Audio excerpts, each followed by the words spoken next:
नाथाय रुक्मिणेशाय नमो वेदान्तवेदिने रामाय रामभद्राय रामचन्द्राय वेधसे रघुनाथाय नाथाय सीतायापदे नमः। मनोजवं मारुततुल्यवेगं जितेन्द्रियं बुद्धिमतां वरिष्ठं वातात्मजं वानरयोत्तमुख्यं श्रीरामदूतं शरणं प्रपद्ये। नारायणं निखिलपूर्णगुणैकदेहं निर्दोषम् आप्यतमम् अपि अखिलैः सुवाक्यैः अस्योद्भवादिदम् अशेषविशेषतोऽपि वन्द्यं सदा प्रियतमं मम सन्नमामि। नारायणं नमस्कृत्य नरं चैव नरोत्तमं देवीं सरस्वतीं व्यासं ततो जयमुदीरयेत्। व्यासाय भवनाशाय श्रीशाय गुणराशे हृद्याय शुद्धविद्याय मध्वाय च नमो नमः।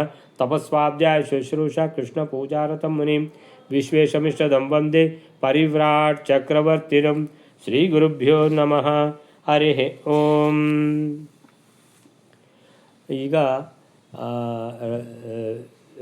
ಬಹಳ ವೈಭವೋಪೇತವಾದ ಸಭೆ, ರಾಜಸಭೆ ನೆರೆದಿದೆ. ಯುಧಿಷ್ಠಿರ ಮಹಾರಾಜ ಸಿಂಹಾಸನದಲ್ಲಿ ಕೂತಿದ್ದಾನೆ. ಪಕ್ಕದಲ್ಲಿ ಭಗವಂತ ಶ್ರೀಕೃಷ್ಣ ವರಾಸನದಲ್ಲಿ, ಶ್ರೇಷ್ಠವಾದ ಆಸನದಲ್ಲಿ ಆ ಶ್ರೀಕೃಷ್ಣನ ಜೊತೆಗೆ ರುಕ್ಮಿಣಿ ಸತ್ಯಭಾಮೆಯರು ಇದ್ದಾರೆ. ಎಲ್ಲ ಶ್ರೇಷ್ಠ ರಾಜರುಗಳು, ಆಮೇಲೆ ಬಂಧುಗಳು ಎಲ್ಲ, ದೃಷ್ಟದ್ಯುಮ್ನಾದಿ ಎಲ್ಲ ಸೇರಿದ್ದಾರೆ. ಆಮೇಲೆ ಸಾತ್ಯಕಿ, ಬಲರಾಮ ಅವರು ಕೂಡ ಇದ್ದಾರೆ. ಸೊ ಹೀಗಿರುವಾಗ ಈ ರಾಜಸಭೆ, ಇಲ್ಲಿ ಆ ರಾಜಸಭೆಯ ವರ್ಣನೆ ಕೂಡ ಮಾಡ್ತಾರೆ. ಏನಂತ ಹೇಳಿದರೆ, ಎಲ್ಲ ಕಂಬಗಳು, ಆವರಣಗಳು ಪ್ರತಿಯೊಂದು ಕೂಡ ಬಂಗಾರ ರತ್ನಗಳಿಂದ ಶೋಭಿಸ್ತಾ ಇದೆ, ಫಳಫಳ ಹೊಳಿತಾ ಇದೆ. ಸೊ ಈ ರೀತಿ ಇರುವಾಗ ದುರ್ಯೋಧನ ಬಂದ. ಎಲ್ಲರೂ ಬಂದಾದ ಮೇಲೆ ತಡವಾಗಿ ದುರ್ಯೋಧನ ಬಂದ. ಅಲ್ಲ, ಒಳಗಿನವರಿಗೆ ದುರ್ಯೋಧನ ಬಂದ ಅಂತ ಹೇಗೆ ಗೊತ್ತಾಗೋದು ಅಂತ ನಮಗೆ ಸಂದೇಹ ಇತ್ತು.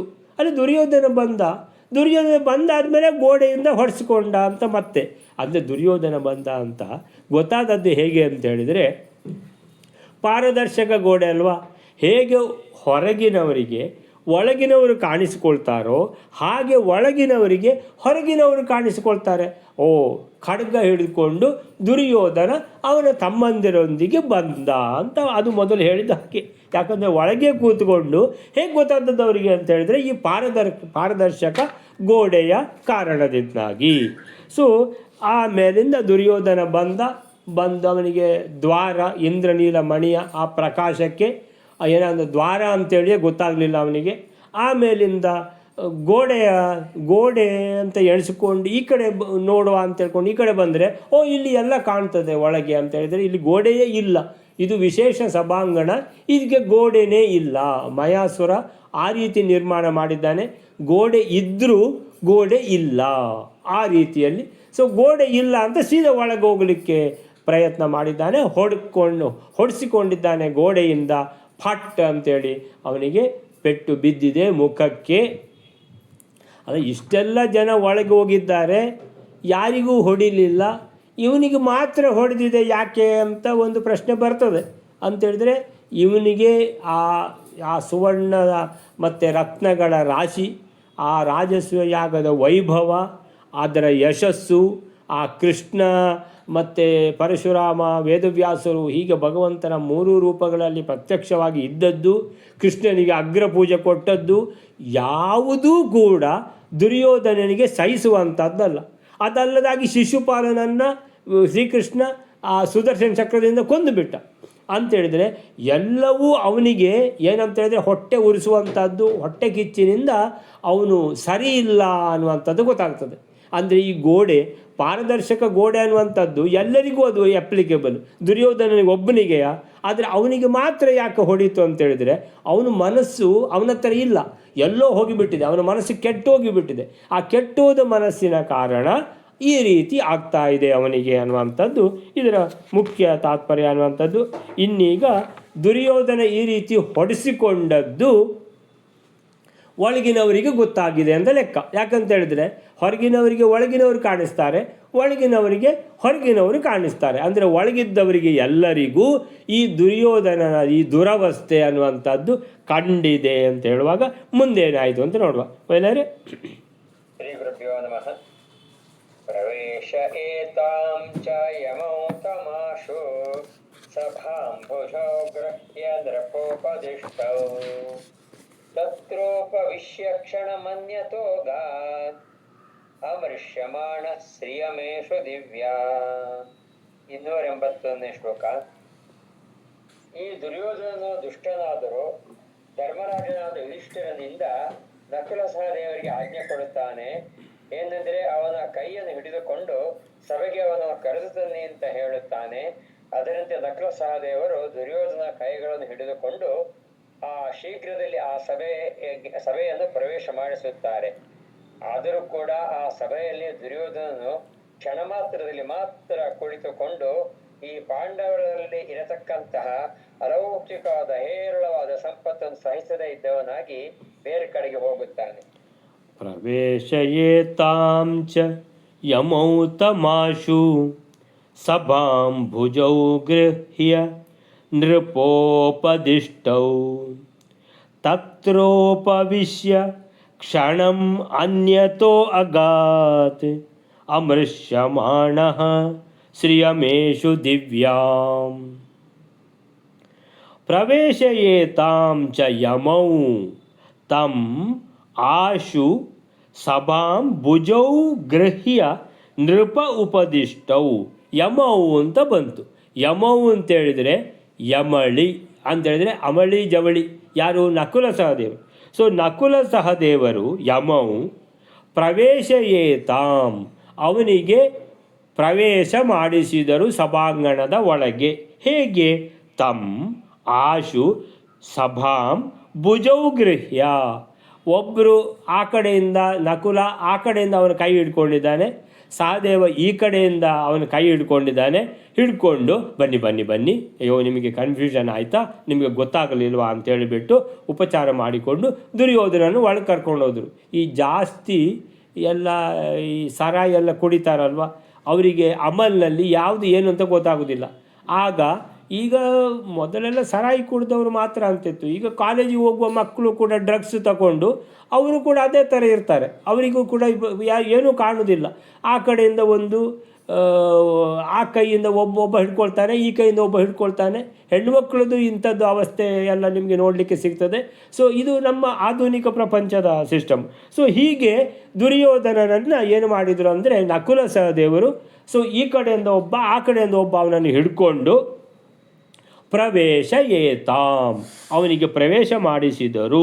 ಯಮೌ ನಕುಲ ಸಹದೇವರು ತಮ್ ಆಶು ಅವನನ್ನು ಕೂಡಲೇ ಹೊರಗೆ ಬಂದಿದ್ದಾರೆ. ಯಾರು? ಅವರು. ಹೇಗೆ ಗೊತ್ತಾಯ್ತು ಅವರಿಗೆ?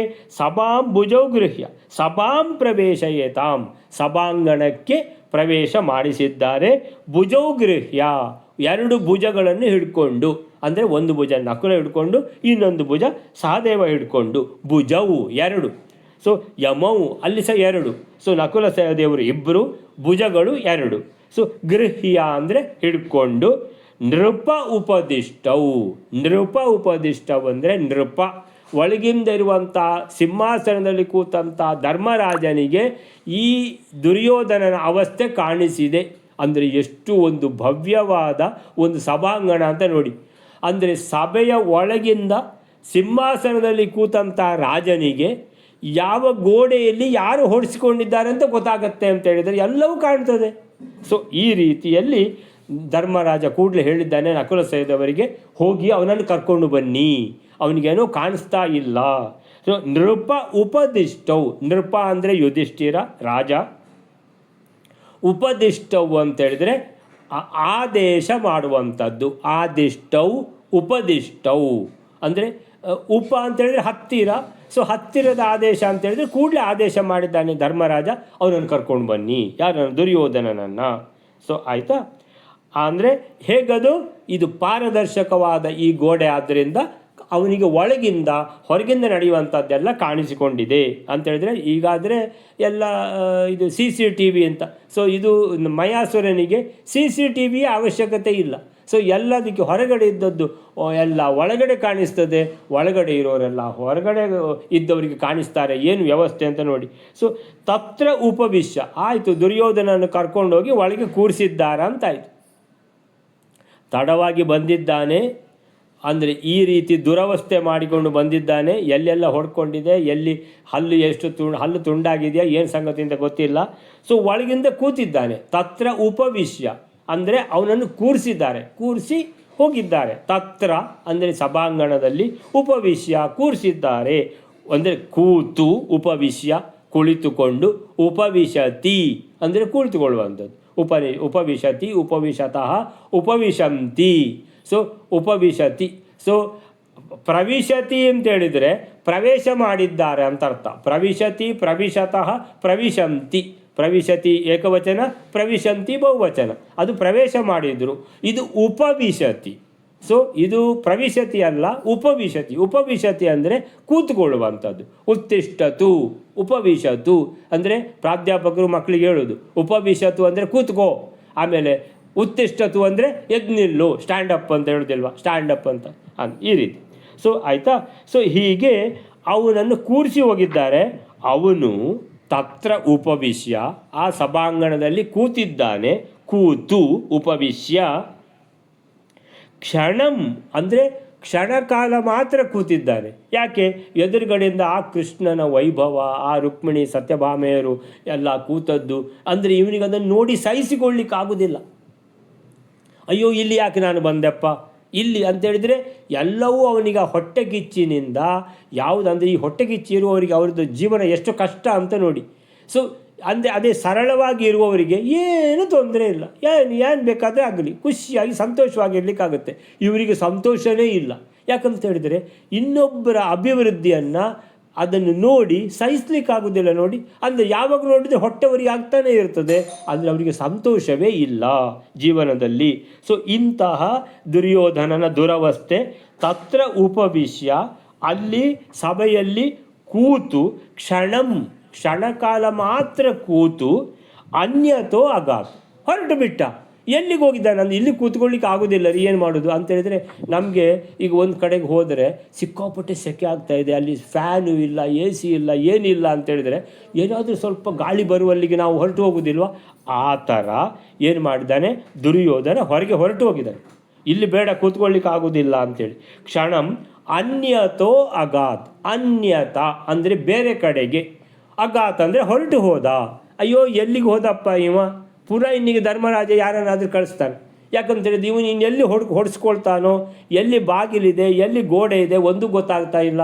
ಅಲ್ಲಿ ಅಷ್ಟು ಜನ ಬಂದಿದ್ದಾರೆ, ಅಷ್ಟು ಜನರಿಗೆ ಯಾರಿಗೂ ಈ ರೀತಿ ಪ್ರಾಬ್ಲಮ್ ಆಗಲಿಲ್ಲ, ಇವನೊಬ್ಬನಿಗೆ ಆಗಿದೆ. ಯಾಕಾಗಿದೆ? ಅಲ್ಲ ಯಾಕೋ ಆಗಿದೆ ಅಂತೇಳಿದ್ರೆ ಈಗ ಏನು ಅಂತೇಳಿದರೆ ಅವನು ಗೆಸ್ಟ್ ತಾನೇ, ಅತಿಥಿ ತಾನೇ ದುರ್ಯೋಧನ ಇವರಿಗೆ. ಸೊ ಆದ್ದರಿಂದ ಅವನದು ಉಪಚಾರ ಮಾಡುವಂಥದ್ದು ಪಾಪ ಇವ್ರದ್ದು ಕರ್ತವ್ಯ ಅಂತೇಳಿಬಿಟ್ಟು ಧರ್ಮರಾಜ ಮತ್ತೆ ನಕುಲ ಸಹದೇವರನ್ನು ಕಾಣ್ತದೆ. ಈಗ ಕ್ಷಣಂ ಅನ್ಯತೋ ಅಗಾತ್ ಅಂದರೆ ಎಲ್ಲೋ ಹೊರಟು ಹೋದ. ಯಾಕೆ ಹೋದ ಅಂತ ಹೇಳ್ತಾರೆ ಮಧ್ವಾಚಾರ್ಯರು. ಅಮೃಷ್ಯಮಾಣ, ಅವನಿಗೆ ಸಹಿಸಿಕೊಳ್ಳಿಕ್ಕಾಗ್ತಾ ಇಲ್ಲ. ಅಂದರೆ ಕೂತಲ್ಲಿ ಕೂಡ ಕೂರ್ಲಿಕ್ಕಾಗೋದಿಲ್ಲ, ನಿಂತರೆ ನಿಲ್ಲಿಕ್ಕಾಗೋದಿಲ್ಲ, ನೋಡ್ತಾ ಇದ್ದಾರೆ ಕಣ್ಣು ಮುಚ್ಚಿಕೊಳ್ಳೋಣ, ಈ ವೈಭವ ನೋಡಲಿಕ್ಕೆ ಆಗೋದಿಲ್ಲ ಅಂತ ಹೊಟ್ಟೆ ಕಿಚ್ಚಿರವ ದುರ್ಯೋಧನ. ಸೊ ಅಮೃಷ್ಯಮಾಣ, ಸಹಿಸ್ಲಿಕ್ಕಾಗದೆ. ಶ್ರಿಯಮೇಶು ದಿವ್ಯಾಂ, ಶ್ರಿಯಂ ಅಂತ ಹೇಳಿದರೆ ಸಂಪತ್ತು. ಈ ಪಾಂಡವರ ಸಂಪತ್ತು ಎಲ್ಲಿ ನೋಡಿದರೂ ಚಿನ್ನ, ಎಲ್ಲಿ ನೋಡಿದರೂ ರತ್ನಗಳ ರಾಶಿ ಬಿದ್ದಿದೆ. ಎಲ್ಲ ಬ್ರಾಹ್ಮಣರಿಗೆ ಚೀಲ ತುಂಬಿಕೊಟ್ಟಿದ್ದಾರೆ. ಆದರೂ ಉಳ್ಕೊಂಡದ್ದು ಭಾಳಷ್ಟು ಉಳ್ಕೊಂಡಿದೆ. ಇದನ್ನು ನೋಡಿ ಶ್ರಿಯಂ, ಈ ಸಂಪತ್ತನ್ನು, ಚಿನ್ನಾಭರಣಗಳು, ಈ ರತ್ನದ ರಾಶಿಯನ್ನು ನೋಡಿ ಶ್ರಿಯಂ ಅಂದರೆ ಸಂಪತ್ತು. ಶ್ರೀ ಅಂದರೆ ಲಕ್ಷ್ಮೀದೇವಿ. ಶ್ರಿಯಂ ಅಂದರೆ ಈ ಸಂಪತ್ತನ್ನು, ಯೇಷು ಇಲ್ಲಿರುವಂಥದ್ದನ್ನು, ದಿವ್ಯಾಂ ಅಲೌಕಿಕ ಸಂಪತ್ತು ಅಂತೇಳಿದರೆ ಕಣ್ಣಿಗೆ ಕಾಣುವಂಥದ್ದು ಈ ಸುವರ್ಣ ಮತ್ತು ರತ್ನಗಳ ರಾಶಿ, ಕಣ್ಣಿಗೆ ಕಾಣದೇ ಇರುವಂಥದ್ದು ಈ ಪಾಂಡವರಿಗೆ ಬಂದಿರುವಂಥ ಕೀರ್ತಿ. ಈ ಈ ಯಾಗವನ್ನು ಇಷ್ಟು ಸುಸೂತ್ರವಾಗಿ, ಇಷ್ಟು ನೀಟಾಗಿ ಅಚ್ಚುಕಟ್ಟಾಗಿ ಮಾಡಿದ್ದಾರೆ. 3 ಜನ ಭಗವಂತನ ರೂಪಗಳು ನಿಂತು ಮಾಡಿಸಿರುವಂಥದ್ದು. ಅಂದರೆ ಇಡೀ ವಿಶ್ವವೇ ನೆರವೇರಿದೆ. ಇಷ್ಟು ಒಳ್ಳೆ ರೀತಿಯಲ್ಲಿ ಈ ಯಜ್ಞವನ್ನು ಪೂರೈಸಿ ಅವಭೃತ ಸ್ನಾನವನ್ನು ಮಾಡಿ ಬಂದು ಈ ರಾಜಾಂಗಣದಲ್ಲಿ ಈ ರೀತಿ ವಿರಾಜಮಾನರಾಗಿ ಕೂತುಕೊಂಡು ಸಭೆ ನಡೆಸ್ತಾ ಇದ್ದಾರೆ.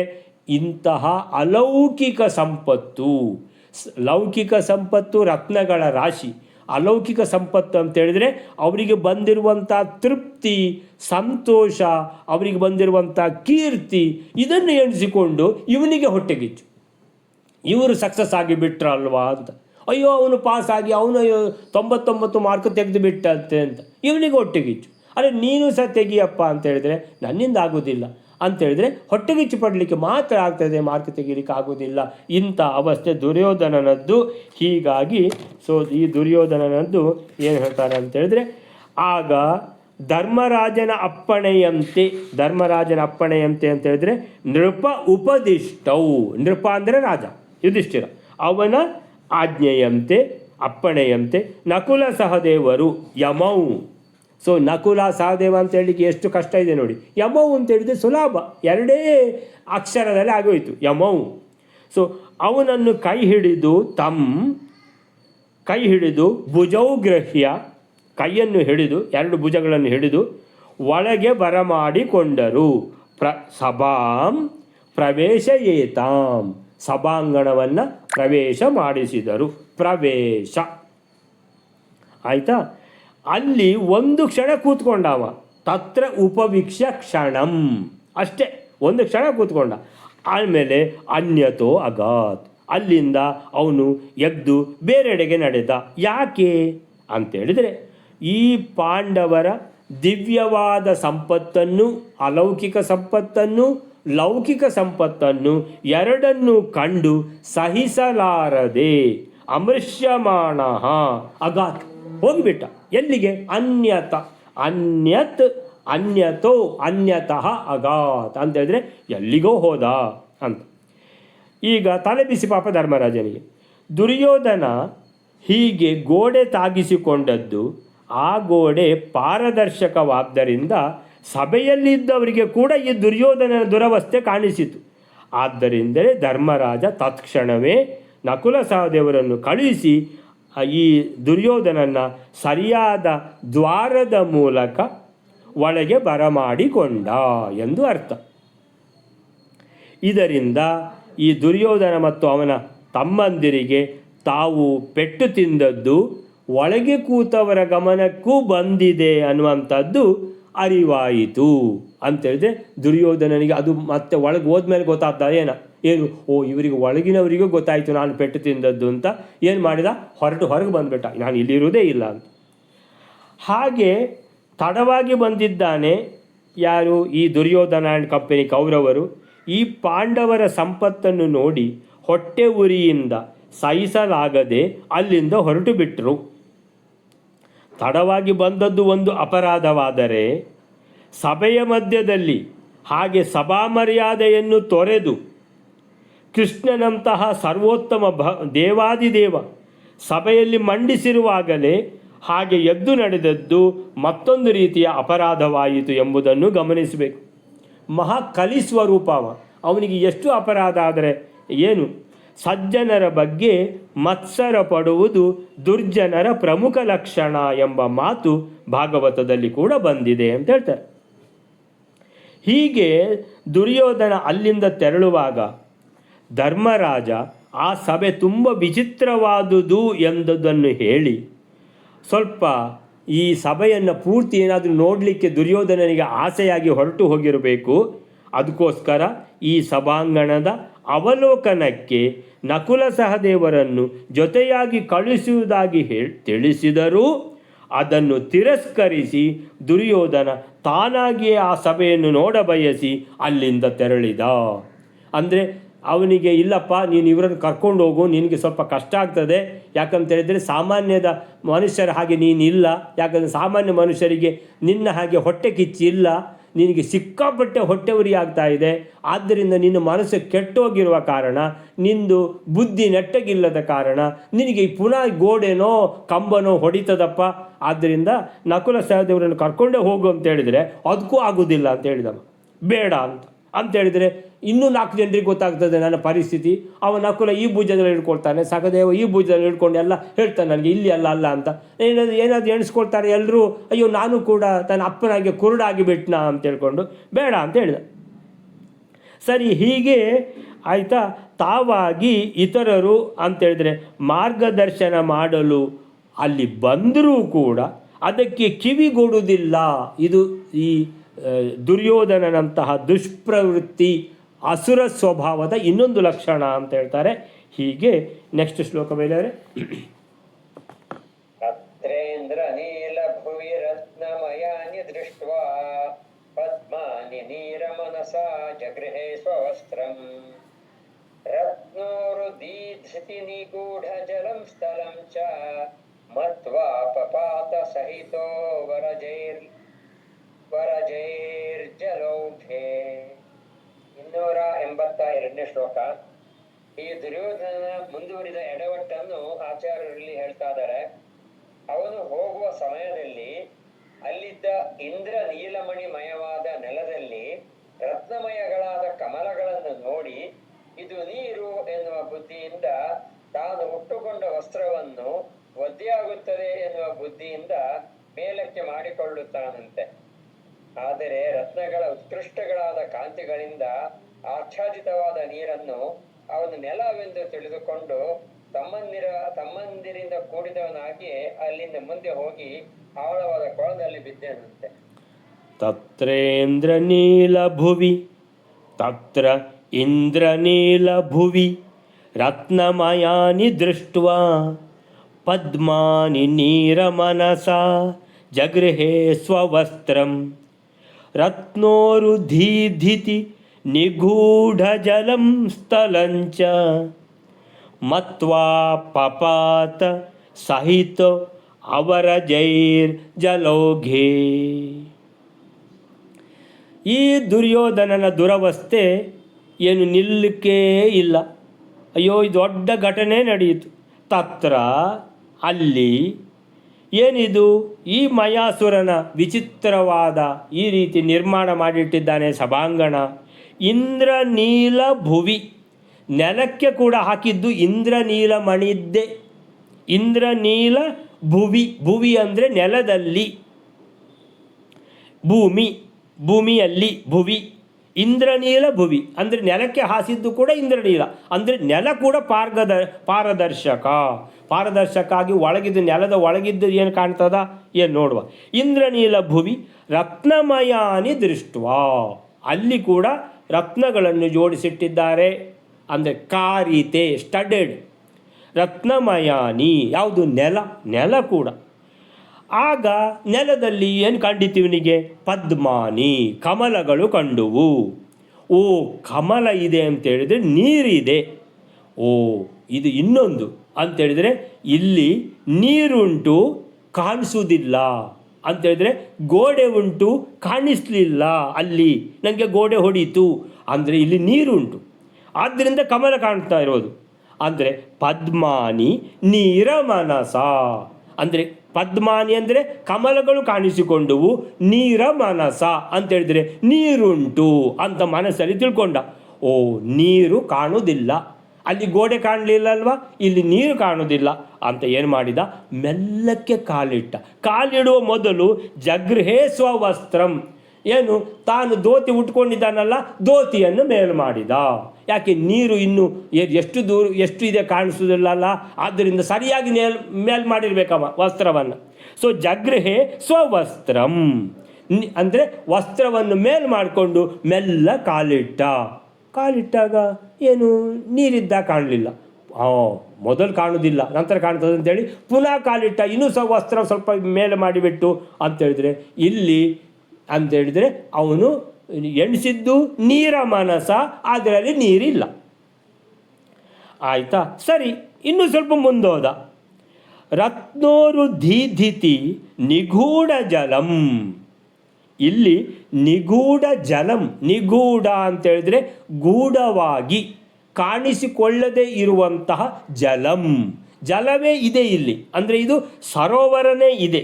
ಸೊ ಆಯಿತಾ, ನಿಗೂಢ ಜಲಂ ರತ್ನೋರು ದೀದಿತಿ, ಆದರೆ ಅಲ್ಲಿ ಕೂಡ ರತ್ನವನ್ನೇ ಏನು ಹಾಕಿದ್ದಾರಲ್ವ, ಸುವರ್ಣಮಯ ರತ್ನಮಯ, ಈ ಸರೋವರ ಕೂಡ ರತ್ನಮಯವೇ ಇದೆ.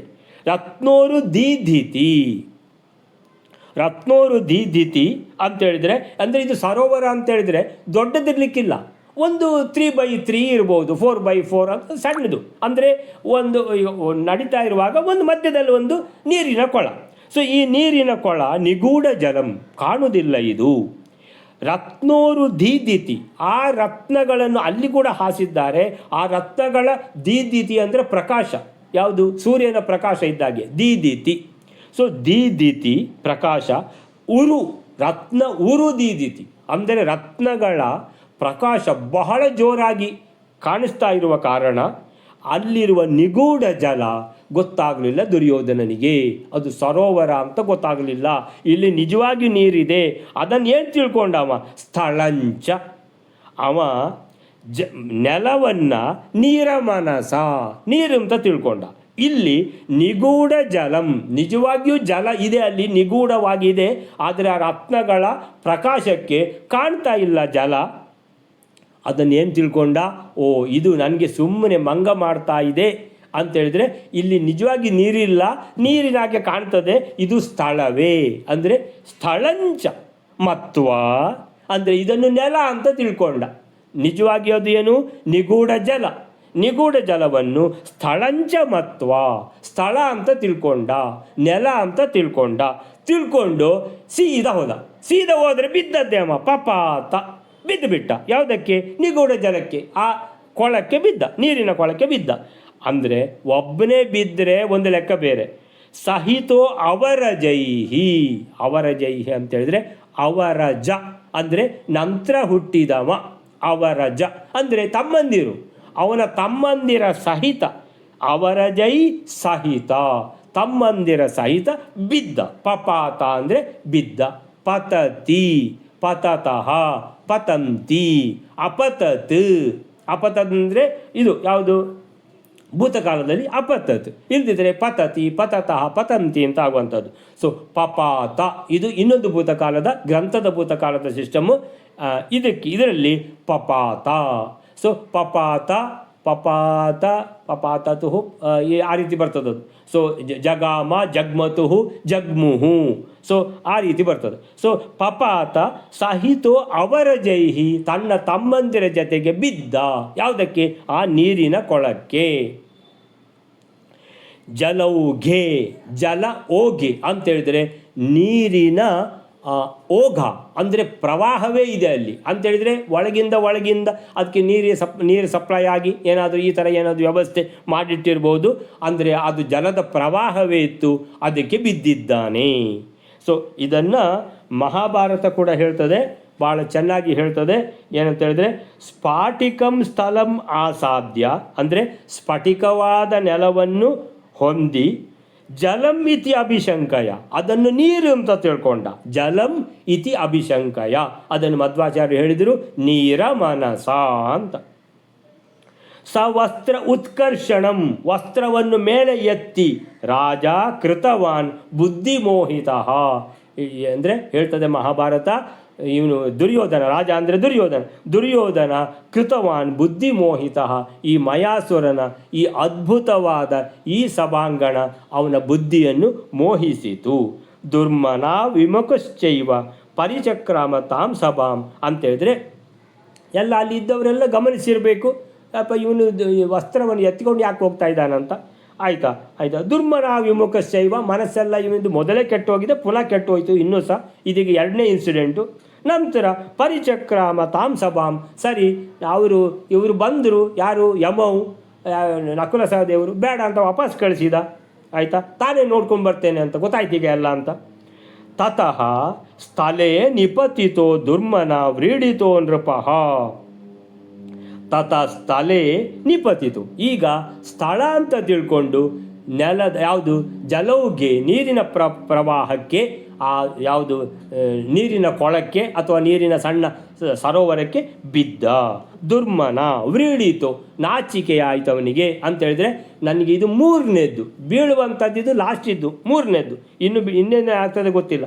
ದುರ್ಮನ ವ್ರೀಡಿತು ನೃಪಃ, ವ್ರೀಡಿತ ಅಂತೇಳಿದರೆ ನಾಚಿಕೆ ಆಯಿತು, ಮರ್ಯಾದೆ ಹೋಯಿತು, ಆಮೇಲೆ ಅವಮಾನ ಆಯಿತು, ಆಮೇಲೆ ನಿಶ್ವಸನ್ ವಿಮುಖಶ್ಚಾಪಿ ಪರಿಚಕ್ರಾಮ ತಾಂ ಸಭಾಂ ತತ ಸ್ಫಾಟಿಕತೋಯಾಮ್.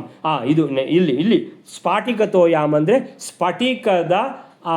ಸ್ಫಟಿಕ ಹಾಸಿರುವಂತಹ ಯಾವುದು ನೀರಿನ ಕೊಳ.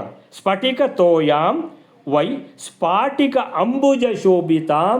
ಅಂಬುಜ ಅಂತೇಳಿದ್ರೆ ನಿಜವಾಗಿಯೂ ಅಲ್ಲಿ ಇರುವಂಥದ್ದು ಕಮಲಗಳು. ಇವ ಎಣಿಸ್ತಾನೆ ಇದು ಸ್ಫಾಟಿಕ ಅಂಬುಜ ಶೋಭಿತಾಂ ನೀರಿನ ಕೊಳದಲ್ಲಿ ವಾಪಿ ಮತ್ವ ಸ್ಥಳಮಿವಂ ಸವಾಸಾಹ ಪ್ರಾಪತತ್ ಜಲೇ ಅಂತೇಳಿದರೆ ಇದು ನಿಜವಾದ ಬಾವಿ. ವಾಪೀಮ್ ಅಂದರೆ ಬಾವಿ ಅಂದರೆ ನೀರಿನ ಕೊಳ ಅಂದರೆ ವಾಪಿ ಅಂದರೆ ಸರೋವರ. ಮತ್ವ ಸ್ಥಳಂ ಇದನ್ನು ಸ್ಥಳ ಅಂತ ತಿಳ್ಕೊಂಡ. ಸೊ ಮಧ್ವಾಚಾರ್ಯರು ಯಾವ ಶಬ್ದ ಉಪಯೋಗಿಸಿದ್ದಾರೆ? ಸ್ಥಳಂಚ ಮತ್ವ, ಸೇಮ್ ವರ್ಡ್. ಇದು ಎಲ್ಲಿ ಇದ್ದದ್ದು ಮಹಾಭಾರತದ್ದೇ ವರ್ಡ್. ಮತ್ವ ಸ್ಥಳಂ ಇವ, ಸ್ಥಳಂಚ ಮತ್ವ ಅಂತ. ಸೊ ಈ ಸವಾಸಾಹ ಅಂತೇಳಿದರೆ ಪೂರ್ತಿ ಯಾವುದು ಅವನು ಧರಿಸಿದ ವಸ್ತ್ರಗಳೊಂದಿಗೆ ಪ್ರಾಪತತ್ ಜಲೆ. ಇಲ್ಲಿ ಪಪಾತ ಅಂತ ಕೊಟ್ಟಿದ್ದಾರೆ, ಮಹಾಭಾರತದಲ್ಲಿ ಪ್ರಾಪತತ್ ಬಿದ್ದ, ಜಲೆ ನೀರಿನಲ್ಲಿ. ಸೊ ಜಲೌಘೆ ಅಂತ ಇಲ್ಲಿ ಕೊಟ್ಟಿದ್ದಾರೆ, ಜಲದ ಪ್ರವಾಹದಲ್ಲಿ ಬಿದ್ದ ಅಂತ, ಇಲ್ಲಿ ಜಲೆ ಬಿದ್ದ ಅಂತ. ಸೊ ಈ ರೀತಿ ಜಲರಾಶಿಯಲ್ಲಿ ಅಂದರೆ ಈ ಸರೋವರದಲ್ಲಿ ಬಿದ್ದ. ಹೀಗೆ ಈ ಇನ್ಸಿಡೆಂಟ್ ಏನಿದೆ ಅಂತ ಹೇಳಿದರೆ, ಇಂದ್ರನೀಲಮಣಿಯಿಂದ ನಿರ್ಮಿತವಾದ ನೆಲ. ಸೊ ಇಂದ್ರನೀಲ ಭುವಿ ರತ್ನಮಯಾನಿ ಅದು. ಸೊ ಅದನ್ನು ನೋಡಿ ರತ್ನಮಯವಾದ, ಎಂಥ ರತ್ನಮಯವಾದ ಇದು?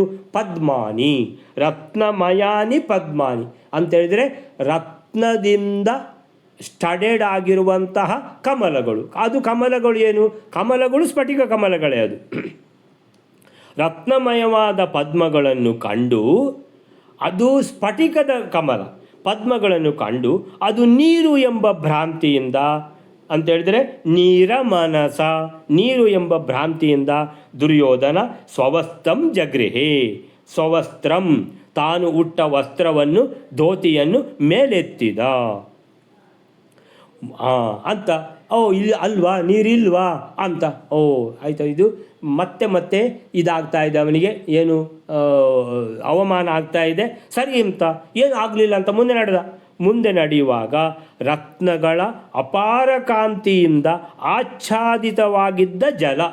ಆಚ್ಛಾದಿತವಾದ ಜಲ ಅಂದರೆ ಜಲ ಕಾಣುವುದಿಲ್ಲ ಅಂದರೆ ಯಾವುದು? ನಿಗೂಢ ಜಲ. ಸೊ ಅದು ರತ್ನಗಳ ಅಪಾರ ಕಾಂತಿ. ರತ್ನೋ ಉರುದೀದಿತಿ, ಭಾಳಷ್ಟು ಪ್ರಕಾಶ. ಅದರಿಂದ ಏನಾಗಿದೆ, ಆ ಜಲ ಅಂತ ಗೊತ್ತಾಗೋದಿಲ್ಲ, ನಿಗೂಢ ಜಲ. ಅದನ್ನು ಏನು ಸ್ಥಳಂಚ ಮತ್ವ ನೆಲವೆಂದು ಭ್ರಮಿಸಿ ತಮ್ಮಂದಿರೊಂದಿಗೆ ಅವರ ಜೈ ಸಹಿತೋ ಜಲೌಗೆ ಪಪಾತ, ಆ ಜಲರಾಶಿಯಲ್ಲಿ ಬಿದ್ದ. ಹಾಗೆ ಮುಂದೆ ನಡೆದ ದುರ್ಯೋಧನಾದಿಗಳ ಅಂತೇಳಿದರೆ ನಕುಲ ಸಹದೇವರ ಸಹಾಯ ಬೇಡ ಅಂತೇಳಿಬಿಟ್ಟು ಮುಂದೆ ನಡೆದ ದುರ್ಯೋಧನ, ಅವನ ಹಿಂದಿಂದ ನಡೆದರು ಅವನ ತಮ್ಮಂದಿರು. ಈಗ ಕಂಡದ್ದು ನೆಲ.